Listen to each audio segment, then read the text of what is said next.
Bleeding Ear. Yep. Yeah. One song, two songs. What?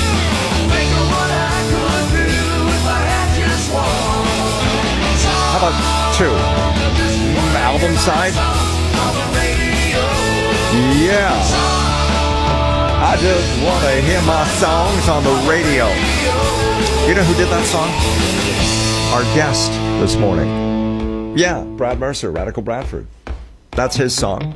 Got a brand new song. He's got a lot to talk about this morning. A lot of cool things happening in the life of one Brad Mercer, a.k.a. Radical Bradford. Buddy, how are you? Hey, man. Don't call me buddy. Yeah, I know. Rad and I go so far back. I was telling the folks earlier that you and I actually met down in Jacksonville. And I remember there was a comedy club, and I think you were managing the club. Yeah, Sassy's. Yes. And we came in, we started doing kind of a Kill Tony. I don't know if you've seen or heard that podcast. But we were doing something similar to that, bringing, comedians up, let them do a couple of minutes and have some fun with them, that kind of thing. And then you and I got to know each other. Next thing you know, you're at Rock 105, and then you and I jetted out to California for a trip that is a very, very funny trip. That remember, we drank a little bit too much when we went for the job interview. And, I have it all on video. Yeah, and I'm thinking, we're not going to get this job because we drank too much on the job interview. And then they called, and we got the job. We ended up in California. Then I came to Atlanta, and then you came to Atlanta. And we worked together for a number of years, but some great times with Radical Bradford, Brad Mercer.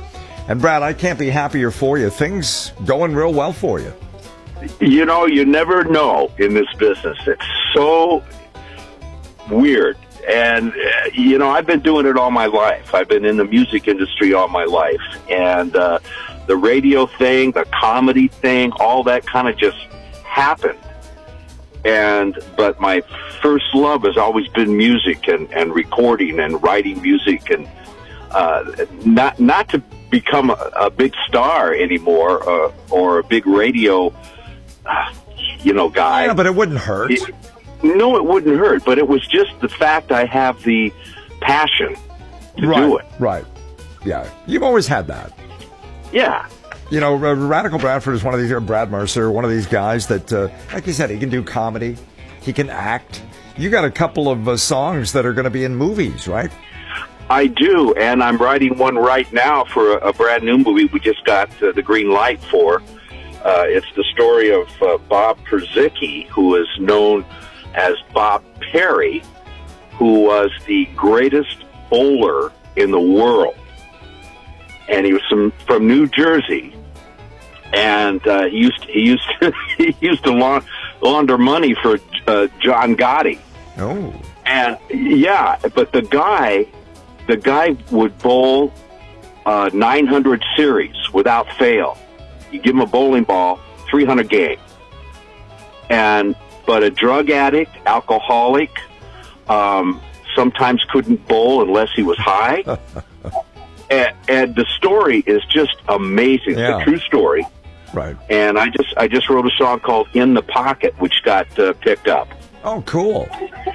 So we're working on that right now. But there's two other movies that I'm doing. I remember you played "I'm Coming Home" was my first real single. Right. And that's in a movie called "A Stranger's Path," which is in production right now. Well, that's great, man. That's awesome. By Kevin Sorbo. All right, now tell me the Paul McCartney connection. Wow, yeah, that's still surreal for me. My manager, Chip Miller, good friend of Jake Subaru. I can't pronounce his last name. He's the best ukulele player in the world. He's from Hawaii. Mm-hmm. Jake Shimabaruko, I think is his name. Mm-hmm. And Paul happened to have gone to one of his shows, and on his birthday, his 82nd birthday. And he and Jake were talking about his career and how Paul says, I've done so much. He says, I want to do something completely different now. I I want to write music for film. And my manager, Chip, being a film guy and a screenwriter, Jake turned him on to Chip. Mm-hmm. And so the next day I get a call from Chip. He says, "Are you sitting down?" And I says, "Yeah." He says, "Well, I just got a personal email from Sir Paul freaking McCartney." Lovely. Yeah. And I said, "Are you sure it was really him? Come on. I mean, people can impersonate other people." It could have been Paul's secretary. No, it really was. Yeah. And he said, he even sent me his personal Skype information. So for the last 3 months now, he and Paul have been Skyping and working on a project together.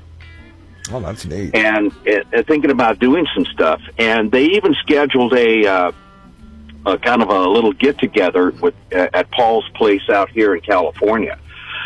And we were all getting ready to go. Paul even invited me and my wife. And we're getting close, and all of a sudden, MPL decided to throw 30 more dates at him in Brazil. So they had to cancel our little get-together for another time. Jeez, yeah. See, so we're still waiting on that. Paul's now resting up. He's got, as you know, what he's been doing. He was in New York and kind of resting up from his Got Back tour, and so we're just waiting to hear from him, see what he wants to do. Keep us posted on that one. Oh, I will. It's like I say, it's really surreal for me, and it's the top of my bucket list. That was filled. Now, as I recall, Brad, the song and the video that you did for "I'm Coming Home," right, kind of loosely based on a Beatle video, right? Yes, actually, the real quick backstory of that, my manager, when he was 18, 19 years old, won tickets to go see this band at Apple Studios. And he didn't know what band it was. He shows up, and it happened to have been the Beatles shooting the Hey Jude video. So Chip, as a kid, was standing directly behind Paul. You could see him in the actual video. And he got to know Lindsay Hogg and the guy that directed it. And Lindsay at that time was, I think, 19. And over the years, 40 years later, they're working together on film projects. Mm-hmm. So when Chip heard the song, "I'm Coming Home," he says, "Man, I got the perfect music video we're going to shoot." He says, "We're going to do it just like Hey Jude. The same camera angles, the same setup, the whole bit." And we ended up doing that, and he sent it to Paul. And Paul said it was the most awesome thing he's seen in a long time. He loved the song and is looking forward to hearing more from this Brad Mercer guy. That's cool, buddy. That's awesome. Oh, yeah. Yeah, it is. Yeah, especially when you've got it written down in text form that was sent to you directly from Paul. That's cool. Yeah, we're talking to Brad Mercer, a.k.a. Radical Bradford from the old 96 Rock days. And, Brad, you got signed by a record label out of Nashville, right? Yeah, and that's really kind of strange because that doesn't happen anymore. As far as labels are concerned, it's not in the old days. You get yourself an advance, and they give you all this money. You go in and you record, and of course you always pay that money back in the long run on your tours and stuff. But I'm not the touring kind of guy anymore. Yeah, I mean, I love playing, and I love doing the local gigs here. Once in a while, I'll go to Arizona or but. Nerthling Records, the label, is from out of Nashville and Thailand, and they're doing really well, and they really liked my stuff, and contacted Chip, and we signed. And so I immediately went into the studio and started working on an EP, and this first single that you're going to play is the first one off the. This out of the studio. Yeah. It's called No Matter What. No Matter What. I actually wrote it for my wife. How is she doing, by the way? She's doing good. We're all in the holding pattern. She's going in for a PET scan and a MRI, and going in for her third cancer surgery. Ah, jeez. Yeah. For breast cancer. But she's relentless. You know, she goes out and she digs roots out of the tree roots, and I'm really exercising. We saw the doctor today, and she's very positive about everything. It's stage 2. Okay. Right. And so he says, I'm going to go in and get that little thing. And so we're all positive about it. I wish, you know what I mean? I wish both of you the best on that. Well, I appreciate it. So the song's about her. Okay. All right. And anything else you want to mention about the song? Who's playing on it? I did most of the work myself. The drummer is John Weir. He's in my band, The Profile, which is who I use when I go out and play live. And then I've got Gene Beavers on bass, and Hollywood Jimmy Perito on guitar.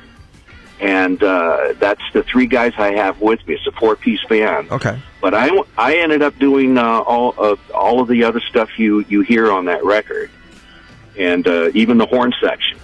Okay. And after we play it, people want to grab it. Where can they do that? They can do it. They can. But it won't release until early March because it's not officially released yet. Oh, so it's world premiere audio again. That's why I came to you. Wow, and that's why I sent it to you, because you know what? I mean, I'll tell you what, that Close Enemies, badass band. And we had world premiere audio from them this morning, and now from Brad. How about that? Yeah, and then I could probably open for them. Yeah, I'll put in a good word for you. Yeah, I got a whole set of original stuff that kicks. Yeah, I think that would be great. I think that would be wonderful. Worldwide, how about an international tour? Yeah, there you go. There you go. Get back out on the road. Yeah, that's tough. That's tough if you get older, Brad. I'll get Paul McCartney's guys to set me up and stuff. So. Yeah, how about the Trace Foster in Close Enemies? Is Angus Young's Trace being guitar a tech for AC/DC. How about that? What a great job that would be. Man. Yeah, just turn it up. I have to do my own stuff. Yeah, I got to do. Boy, that's the worst part, isn't it? Lugging the equipment in, lugging the equipment out. I hate it. I hate it too. Hey, Brad, good to catch up with you, man. Let me know about the McCartney thing if that happens. I think that's going to be wonderful. You can. I will. And another really quick mention on A Stranger's Path. I even have a song in the beginning of the movie, which is my take on Johnny Cash and U2's Wanderer. You know what? We need to get you to come back on, and we'll play that. Okay. You did a great job on that. I appreciate that. Thanks. I surprised myself with that. What are you doing next Wednesday? Probably talking to you. Okay. Why don't you come back next Wednesday, and we'll play this cover that you did of Johnny Cash. All right, you still have it, right? You got it. I'll have to dig through the archives. I think I've got it somewhere, but let's do that. Okay, we'll do it. Buddy, I appreciate the time this morning. Look forward to talking to you again next week. All right, you take care of yourself. All right, here's Brad Mercer. This is brand new. It's called No Matter What.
Brad Mercer.